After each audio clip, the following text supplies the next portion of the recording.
That chandelier looks amazing, by the way. And those glasses like stacked on top of each other look really small considering the size of the room. As you listen intently, a light sound chimes from the glass in your hand. A strange, gaudily dressed woman has slipped next to you without you noticing. The drink in her hand seems quite special. Again, the outfit is very interesting. Hey, mister. You look a bit bored. Does this place bore you? Let me get a thumbnail. I've noticed that a lot of voice lines from a lot of sinners sound like exactly the same. Maybe they had like the same voice actor do lines for multiple characters. Just like maybe ask them to change their accent a little bit. That's why maybe they just hire people who have similar voices. I don't know. Yeah, it sounds the same. Or maybe you're trying to find out something? She has elf ears. You are? A performer. The boss of this place invited me here to create joy for everyone. I'm very good at it. The show is about to start. Want to come watch? He smiles and raises her glass to you. Raise your glass back. And just as you raise your glass and step closer, the liquid inside suddenly ignites and a blue flame surges out from the glass and rushes towards you. The sweet aroma makes you dizzy and the sudden crowd gasps in amazement. All of a sudden, the flame dissolves into transparent bluish violet bubbles which scatter and disappear. After a brief silence, the hall bursts into applause. How spectacular! This Midsummer Night's Club is truly a quid masterpiece! What are they performing or something? Why did they say it like that? But whatever. That was clearly sinners.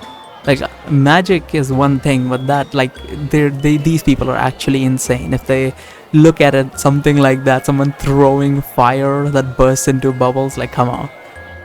Like, no magician's doing that. Magicians do like awesome stuff, but like not on that level. Encore! Encore! Just a little trick from the circus. Hope everyone was entertained. Thank you all. Her voice sounds one way and her face looks so smug. It's so weird, like such a absurd contrast. Giggling, she bows to the people around her. She seems quite satisfied with the performance. You became a prop for her performance, exposed to the public eye. The glass in your hand is still smoldering slightly. And thank you, my dear friend. You're such a natural. It's always like this. We try to go anywhere undercover, like someone automatically detects us. There's like a clear mole in MBCC. Like the information, there might be multiple moles, because like every organization can get their hands on any data they want. MBCC is like so fucking rigged. This glass is on me. Dreamy ambrosia. A special token of my thanks. I wouldn't drink that, honestly. You see that the smoke has dissipated. I mean, I want to drink that, but I'm sure it's probably not a good idea. You see the smoke has dissipated from your glass. The liquid inside has changed color, glimmering radiantly with a hint of sweetness. Amidst the bright colors is the faintly swirling shadow of a snake. A toast to you, my dear guest. May you have sweet, happy dreams tonight. Refuse the drinks, thank you. Raise your glass to her. As she prepares to clink glasses with you, you pour the ambrosia back into her glass. Damn. Please tell your boss that not all guests enjoy taking part in these attention-seeking gimmicks. Are you unhappy? My apologies. I didn't prepare well enough for this rehearsal. But how can I hold back when I see someone so adorable? That sounds psycho. When the real show starts, I'll make it up to you properly. She giggles and looks you up and down, then disappears into the crowd. A man dressed like a butler emerges from the direction she went, bows to you. Good evening, Chief Minos. Our apologies for putting you on the spot just now. Our performer just wanted to entertain you. Please don't be offended. Our character should say something like, please keep your sinners in check. Ah, how did you know? He smiles Miss faintly. Irene is thrilled that you're here. However, she's a bit caught up at the moment. See, as I said, they just have such an information leak. Like, no mission is like, there's no point in any mission. We should honestly just get out of here at this point. Like, there's like, seriously, the MBCC needs to look into what the fuck they are doing. She hopes you can wait for a bit. Miss Irene would like to see you. And do they not have any undercover agents every single time there's an undercover requirement? That's like our character just goes. Irene is a rising star in East Side Business World, the president of Quinn, the owner of Midsummer Nights Club. Due to rumors of her connections with the Outlands, the authorities are very vigilant against her. She's probably on one of Ninth Agency's lists. I do believe Irene is one of the sinners, and maybe I've seen one of their circus tropes in the library, maybe. Ah, there she is. Seems you have been keeping tabs on each other, but unfortunately you have another assignment tonight. I'll find another chance to visit her. Then we look forward to seeing you at the official opening ceremony of Midsummer Nights Club. Ask about your contact. No, I'd rather not. Express thanks and leave. Good night, sir. You're always welcome at the Midsummer Nights Club. After leaving through the back door of the club, you open your comms and walk towards the alley leading to the contact point. You didn't see Inspector Doyle? How strange. The District 14 Public Security Bureau said his coordinates are near the club. Did something happen? This is the same alley. Our character in Christina attacked one of the characters from the garden, and then later got attacked here by the mentor. I'll look around nearby.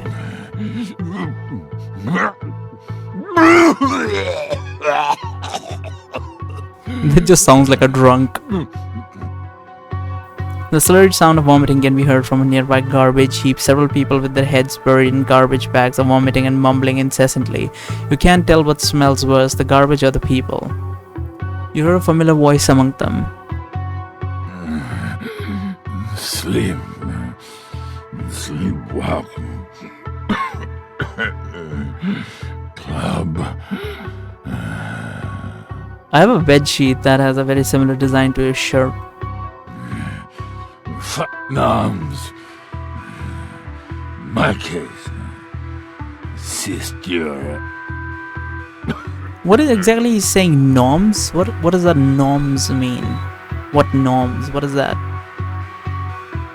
You pick on the East Side Public Security ID on the ground. Logistics staff Doyle.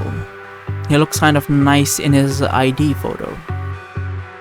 Why are you touching my stuff? Who the f? The man suddenly gets up, shoves you against the brick wall. The vomit on his hand splatters on the clothes Nightingale picked out for you. Chief? Found the reliable contact. The delirious inspector tries to say something to you, but the friend at his feet is already pinching his ankles. What happened? How'd you guys end up like this? What did you eat last night? Vomit is disgusting. You're... Wait, what friend at the leg? Did Hecate send a shadow or something? Inspector suddenly regains his clarity, lunges at you, knocking you out of the Sleepwalker's attack range. At the same time, the Sleepwalker man stoops over and spews a large pile of black goo from his mouth. Sleepwalker. Black goo splashes on the ground, seems to be alive. After a few quick wriggles, it morphs into a new human shape. This certainly matches the description of the Sleepwalker report. Why are you standing there? Come behind me if you want to live! Does our character never carry a gun or anything? He does have some abilities other than shackles. If you play the fighting part of this game, which I don't show normally, our character has like a bunch of abilities like shield, like break core, 1,000 true damage and shit like that. The inspector stands in front of you, eyes blazing, grabs something off the ground to aim at the enemy and shoots. And in closer inspection, it's only a crappy leather shoe in his hand. The inspector fires his pistol with a shout. The body of the black goo monster forms a big hole. You are shocked. Is this sinner power? Die! Doyle and Hecate.